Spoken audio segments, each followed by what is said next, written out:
So what if the biggest AI investment your company ever makes has nothing to do with the technology, but instead, what if it has everything to do with who's using it? Because right now, I'm watching companies spend millions of dollars on AI tools, and the ones pulling ahead aren't the ones with the best tech. They're the ones with the best people. And the distance between them and everyone else is growing faster than anything else that I've seen over the last decade in recruiting. AI was supposed to close the talent gap, but instead it's making it even wider.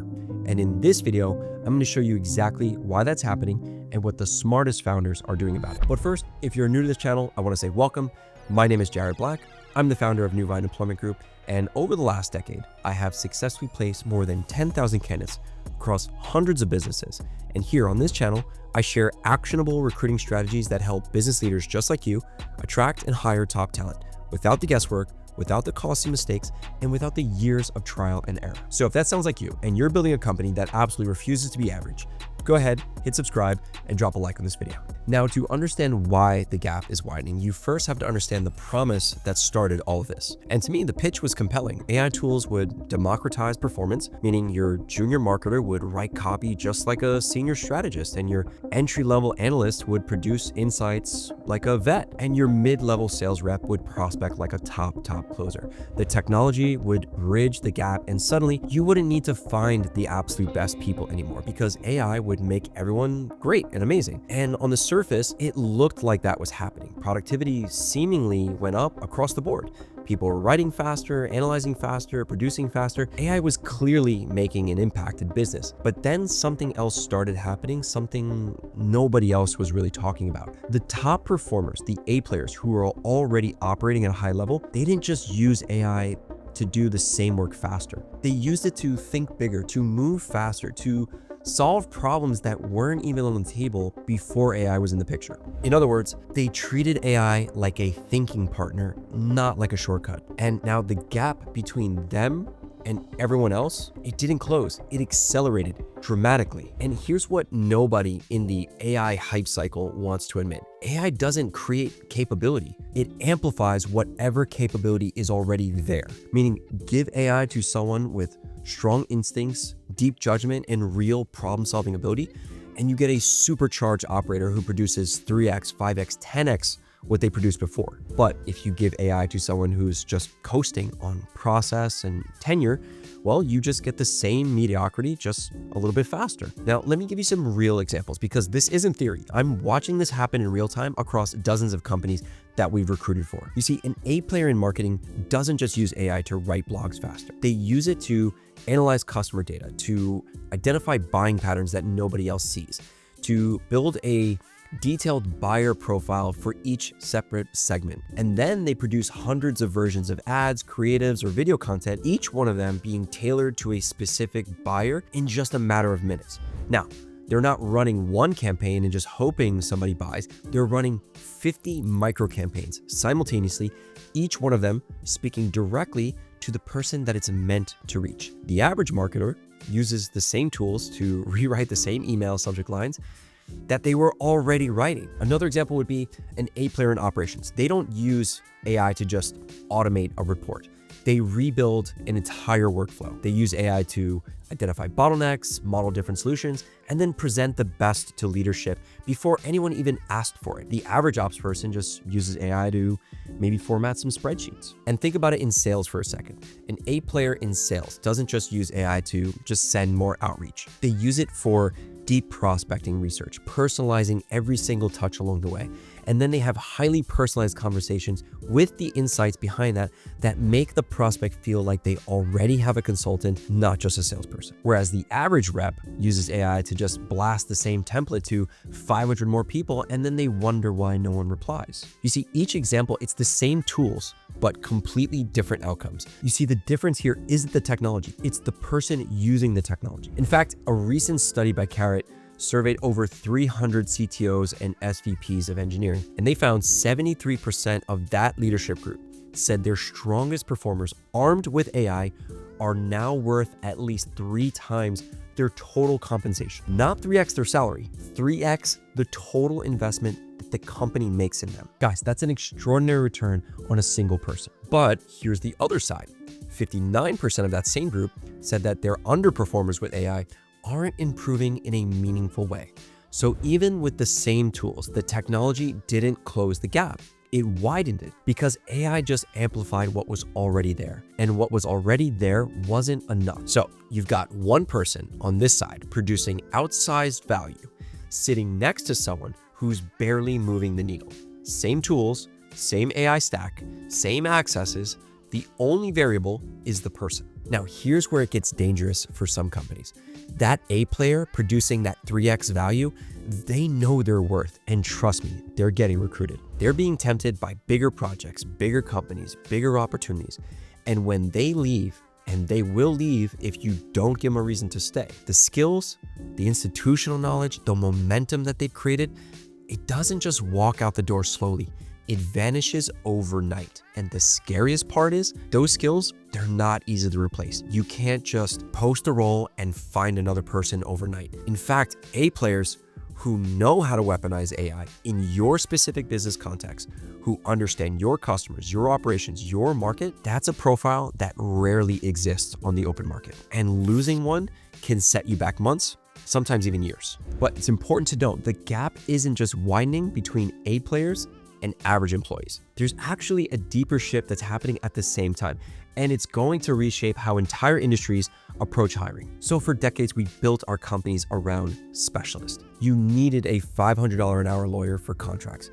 You needed a financial advisor for your projections. You needed a dedicated data analyst for reporting. You needed a copywriter for marketing. Essentially, each person had one lane and they stayed in it. But AI has just blown those lanes wide open. You see, now a sharp operator powered with AI can draft a solid contract, build a financial model, analyze a data set, and write a marketing campaign in just a matter of minutes. Now, at first, maybe it's not expert level in every single one of those areas, but certainly at a level that wouldn't require hiring 4 different specialists for your business. You see, the professionals who are thriving right now, they aren't deep specialists. They're actually the chameleons. The multi-skilled, the multi-talented people who can learn fast, adapt to anything, and move between disciplines like it's second nature. AI became their force multiplier because they already had that range, they just needed the tool. Now, this doesn't mean specialists just disappear entirely. You still need deep expertise for complex, high-stakes work, but the volume of specialist roles, that's shrinking, and it's going to force every industry to rethink how they hire. So the old model was hire a specialist for every function in your business. The new model is hire adaptable, high judgment people who can use AI to operate across multiple domains in your business, and then only bring in deep specialists when the stakes demand it. So if you're still building your team by stacking narrow specialists in every single seat, you unfortunately are building a structure that AI is already making obsolete. And from what I'm seeing, the companies that are restructuring their business surrounding versatile operators, they are building out a permanent advantage because they'll move faster, spend less, and adapt to whatever comes next. Now, I want you to zoom out because this isn't just happening between employees. It's actually happening between companies as well. And the companies that understood this early, the ones that hired A players first and then armed them with AI, they're now operating at a speed that the market has never seen. Their profit per employee, their decision-making speed, their innovation cycle, all accelerating upward and faster. Meanwhile, the companies that bought AI tools for average teams are wondering why the investment isn't paying off. They've spent the money, they rolled out the tech, and then they made the mistake that everyone makes. They assumed that the tools would do the work. Now, for context, here's how widespread this is. 75% of companies have now adopted AI tools, but only 35% actually train their people on how to use them. Think about that for a second. 3 out of 4 companies bought AI, but only 1 out of 3 taught anyone how to use it properly. So what happens? Well, your team has access to the most powerful tool set in the history of business, and they're only using them to about 10% of their potential. And then you look at the P&L and you think, we spent all this money on AI and I don't see the ROI. Well, the ROI isn't missing because the tool is bad. It's missing because the people using it were never equipped to unlock it. Now, that's not an AI problem. It's a talent and training problem disguised as a tech investment. And this lines up perfectly with Boston Consulting's research on this very topic. They found that companies who are successfully hiring AI talent achieve nearly a 2.5 times faster AI adoption rate and a 67% higher ROI in their AI investments compared to those who are struggling to hire AI savvy talent. To put it simply, that gap is being driven by the people who are using the technology. Now, here's the part that should stick out to you more than anything else. This gap, it will continue to compound, and the companies that understand this are getting better and faster. And every month you wait, the gap becomes harder to close. So just understand this. This isn't a trend that you can catch up to later. It's a divergence, and it's getting faster. It's accelerating each month. So you may be wondering, if AI makes the best better and exposes all the rest, then what does that mean for how you build your team in 2026? It changes everything, of course. And I've gone ahead and broken this down into 5 principles that every founder needs to follow right now. Starting with principle number 1, AI is not a substitute for talent. It never was and it never will be. If your hiring strategy is hire average people and give them AI tools, then you're building a foundation that's destined to fail. The companies winning right now didn't buy AI and hope. They hired the best people they can find, which are A players with ownership mentality, adaptability, and the ability to think independently, and then gave them AI. The sequence matters. People first, tools second, always. Remember, AI without A players is just an expensive subscription, but A players without AI is a missed opportunity, and A players with AI is a competitive weapon. Principle number 2, start evaluating candidates for how they'll use AI, not just what they can do without it. You want to avoid the person who uses AI as a crutch instead of a catalyst. So what you really want to evaluate is, do they have the curiosity to push AI further than the obvious use case? Do they have the judgment to know when AI output is potentially wrong or incorrect? Do they have the initiative to find new applications that nobody asked them to find? These are the traits that separate someone who uses AI to coast from someone who uses it to dominate. Now, this actually maps directly to the 5-trait framework, especially growth potential. An A player with growth potential will master AI in ways you can't even predict, whereas a B player will just use ChatGPT to write the same mediocre emails just a bit faster. But I actually break this down in detail in my A player identification video, and I'll go ahead and I'll link it right here. Principle number 3, stop measuring your company by headcount and start measuring it by output per person. Because in the AI era, a team of 8 A players will outperform a team of 50 average employees every single day, and it won't even be close. The smartest founders I work with right now aren't scaling by adding people. They're scaling by raising the bar on every single hire, arming each person with AI, and then running lean teams that move at a speed that their competitors just can't match. When every person on your team is an A player multiplied by AI, you don't need oversized departments, and you don't need to carry people who aren't pulling their weight. You just need fewer people who are all dangerous. Now, if this excites you, I actually did a full video on this model. It's called Stop Hiring So Many People. If you haven't seen it, I'll go ahead and I'll link it right here. Principle number 4, and this is where a lot of founders, especially those running small to mid-sized companies, they start to worry, because AI skilled talent is commanding 67% higher salaries than traditional roles. The best people know their value, and the market is bidding them up every single month. So if you're an SMB competing against a Fortune 500 for the same A player, you're not going to win on salary alone, period. But here's where most founders just don't realize: the best people, they don't just chase money, especially not A players. They chase ownership. They chase impact. They chase the ability to build something that they can point to later and say, I did that. And that's exactly what a lean operator model company offers that a larger, slower Fortune 500 never can. At a big company, that A player is just one of thousands of employees. They need approval from 3 separate managers to ship anything, and their AI ideas get stuck in a committee. But at your company, they own a function. They make decisions. They see the direct impact of their work, and they're not a cog, they're a builder. And for the right person, that's worth way more than just money. So stop competing on compensation and start competing on what actually matters to the operators, which is autonomy, ownership, speed, and the chance to build something real. That's your edge. And in the AI era, where the best people want to move fast and be unleashed, that edge has never been more powerful. And principle number 5, and this is the opportunity that most founders are just completely missing out on. Right now, there are A players at other companies who are outgrowing their environment. They've mastered AI, they've outpaced their team, and they're realizing that the company that they're at doesn't have the structure, the ambition, or the speed to keep up with them. Now, these people won't apply to your job posting, and they're not scrolling Indeed, but they are open if someone can show them a company that actually matches their intensity. A company where every seat is occupied by somebody at their level.